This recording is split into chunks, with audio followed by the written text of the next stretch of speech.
재미도 없어. 감동도 없어. 근데 손가락은 계속 올리고 있어. 혹시 이런 경험이 있으시죠? 그게 의지력이 약해서가 아니야. 2025년 9만 8천 명을 분석한 연구가 밝혀낸 건 좀 소름 돋는 얘기거든. 쇼폼은 네 뇌의 보상 시스템을 정확하게 해킹해서 좋아하지도 않는데 원하게 만드는 상태를 만들어버려. 근데 진짜 무서운 건 따로 있어. 이게 돌이킬 수 없는 건지 아니면 되돌릴 수 있는 건지 그 답이 좀 의외야. 2024년 옥스퍼드 대학 출판부가 올해의 단어를 발표했어. 3만 7천 명이 직접 투표해서 뽑은 단어야. 브레인 로트. 쓸모없는 컨텐츠를 너무 많이 봐서 뇌가 썩어간다는 뜻이야. 이 단어가 1년 만에 사용량이 230%나 뛰었어. 전 세계 사람들이 동시에 같은 걸 느끼고 있다는 거지. 근데 이게 남 얘기 같아? 아침에 알람 끄려고 폰을 들어. 알람만 끄면 되는 건데 릴스가 눈에 들어와. 한 개만 보자. 그러다 정신 차리면 40분이 지나 있어. 이불 속에서 출근 준비는 시작도 못한 거야. 밤에도 똑같아. 자기 전에 5분만. 그 5분이 끝나고 시계를 보면 새벽 2시야. 내일 정신일이 있다는 거 알아. 근데 손가락이 안 멈춰. 다 보고 나서 남는 건 뭐야? 기억나는 것도 없어. 그냥 시간만 날렸다는 찝찝한 뿐이야. 그래서 매번 같은 말을 해. 내일부터는 안 봐야지. 근데 내일도 똑같은 일이 반복돼.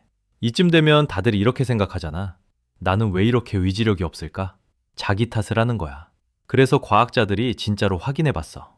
2025년에 나온 연구인데 9만 8천 명 넘는 사람들의 데이터를 분석한 거야. 결과가 좀 소름 돋아. 쇼폼을 많이 볼수록 그만 봐야지 하는 브레이크 자체가 고장나더라는 거야. 의지력을 쓰고 싶어도 쓸 수가 없는 상태가 되는 거지. 잠깐, 근데 이상하지 않아? 이게 정말 의지력이 약한 거라면 폰만 안 보면 해결돼야 하잖아. 근데 왜 스마트폰이 손에 없을 때도 머릿속에서 쇼폼이 재생돼? 왜 책을 읽다가 3분도 안 돼서 딴 생각이 나? 이건 네 탓이 아니야. 뇌가 해킹당한 거거든. 자, 그러면 대체 뇌에서 무슨 일이 벌어지고 있는 건지 한번 뜯어보자. 도파민, 많이 들어봤지? 보통 행복 호르몬이라고 알고 있잖아. 근데 이게 틀렸어. 도파민은 행복을 느낄 때 나오는 게 아니야.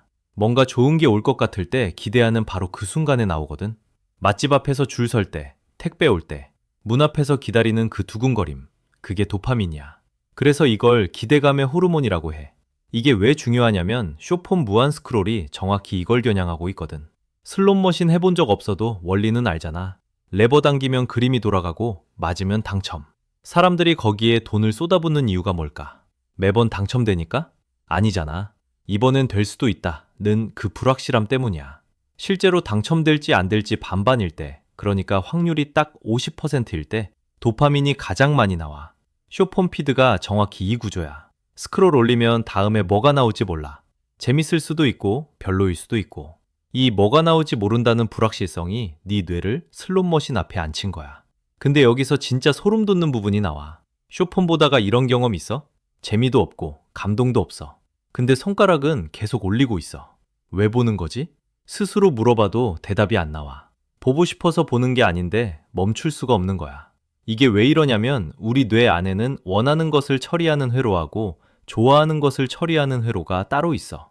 원래는 같이 움직여. 맛있는 거 먹으면 좋으니까 또 먹고 싶고, 재밌는 영상 보면 즐거우니까 또 보고 싶고. 근데 쇼폼 같은 도파민 자극이 반복되면 이 두 회로가 분리돼 버려. 원하는 건 멈출 수 없는데 좋아하는 감정은 이미 사라진 상태. 좋아서 보는 게 아니야. 뇌가 이거 해 하고 명령을 내리는 건데 거기에 즐거움은 빠져 있는 거야. 내 의지력이 약한 게 아니라 뇌의 설계 자체가 해킹당한 거지. 그리고 이게 반복되면 더 무서운 일이 생겨. 강한 자극을 계속 받으면 뇌가 그 수준에 적응해버려. 처음에 15초짜리 웃긴 영상 하나에도 웃음이 나왔는데 이제는 뭘 봐도 시큰둥해. 뇌의 반응 기준 자체가 올라간 거야. 그래서 쇼폼을 많이 볼수록 일상이 점점 재미없어져. 산책해도 심심하고 책 읽어도 지루하고 친구 만나도 뭔가 밋밋해. 네가 지루한 사람이 된 게 아니라 뇌가 더 강한 자극이 아니면 반응을 안 하는 상태가 대배열인 거야. 한국 10대 청소년 기준으로 하루 평균 64분을 쇼폼에 쓰고 있어. 한 달이면 52시간. 그 시간 동안 뇌는 계속 고강도 자극에 노출되면서 기준점이 올라가고 있는 거지. 그럼 도파민을 끊으면 되는 거 아닐까? 아니야, 그게 문제가 아니야. 도파민 자체는 나쁜 게 아니거든. 뭔가를 배우고 싶은 의욕, 새로운 걸 시도하려는 동기, 이런 것도 전부 도파민이야. 문제는 도파민이 아니라 뇌가 도파민을 쓰는 방식이 바뀌어 버렸다는 거야. 근데 이게 뇌를 바꾼다는 게 어느 정도냐면 과학자들이 뇌를 직접 찍어봤어. 자, 여기서 한 가지 질문. 쇼폼이 도파민 시스템을 망가뜨린다는 건 알겠어. 근데 이게 진짜 뇌의 물리적 구조까지 바꿀 수 있는 걸까? 바꿔. 진짜로. 아까 말한 9만 8천 명 분석한 연구 기억나지? 거기서 과학자들이 뇌를 직접 찍어봤거든. 결과가 꽤 충격적이야. 뇌에는 그만해야지 라고 브레이크를 거는 부위가 있어. 그리고 반대편에 더 봐, 더해를 외치는 엔진 같은 부위도 있고, 쇼폼을 과도하게 사용한 사람들은 이 브레이크와 엔진 사이의 통신이 망가져 있었어. 브레이크를 밟아도 엔진이 말을 안 듣는 상태. 멈추고 싶어도 멈출 수 없는 게 구조적으로 당연한 거지. 근데 여기서 반전이 있어. 뇌가 이렇게 쉽게 나쁜 쪽으로 바뀔 수 있다면 반대 방향으로도 바꿀 수 있다는 뜻이거든. 유명한 연구가 하나 있어. 런던 택시기사 이야기야. 런던에서 택시 면허를 따려면 반경 6마일 안에 있는 2만 5천 개 이상의 거리를 전부 외워야 해. 준비 기간만 2년에서 4년이 걸리는 미친 시험이야. 2000년에 신경과학자가 이 택시기사들의 뇌를 MRI로 찍어봤어. 결과가 놀라웠어. 기억을 담당하는 뇌 부위가 일반인보다 눈에 띄게 커져 있었거든. 경력이 오래된 기사일수록 더 컸어. 길을 외우는 훈련이 뇌의 물리적 크기 자체를 바꿔버린 거야. 이렇게 뇌가 경험에 따라 스스로 구조를 바꾸는 걸 뇌 가소성이라고 해.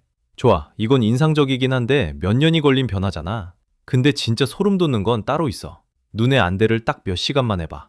그 뒤에 뇌를 들여다보면 원래 눈으로 보는 걸 처리하던 부위가 갑자기 귀에서 들어오는 소리 신호에 반응하기 시작해. 뇌가 눈 안 쓰나 보다. 이쪽 자원을 귀한테 넘겨야겠다 하고 스스로 재편을 시작하는 거야. 택시기사는 몇 년이 걸렸어. 이건 단 몇 시간이야. 이게 왜 중요하냐면 쇼폼이 내 뇌를 바꿔놓은 것도 이 가소성 때문이야. 매일 몇 시간씩 빠른 자극을 넣으니까 뇌가 거기에 맞춰 재편된 거지. 근데 같은 원리가 반대로도 작동해. 자극을 바꾸면 뇌도 다시 바뀌어. 쇼폼이 뇌를 해킹한 그 무기가 네가 뇌를 되찾을 무기이기도 한 거야. 되돌릴 수 있어. 그것도 생각보다 훨씬 빨리. 뇌는 자극이 바뀌면 바로 움직이기 시작하거든? 좋아, 그럼 구체적으로 어떻게 해야 뇌가 바뀌기 시작하냐면 방법이 세 가지야. 미리 말해둘게. 들으면 좀 허무할 수 있어. 이게 끝이야? 싶을 수도 있거든? 근데 끝까지 들어봐. 시시해 보이는 데는 이유가 있어. 첫 번째, 10초 멍 때리기. 우리가 뭔가를 배우거나 기억할 때 진짜 기억이 굳어지는 순간이 언제인지 알아?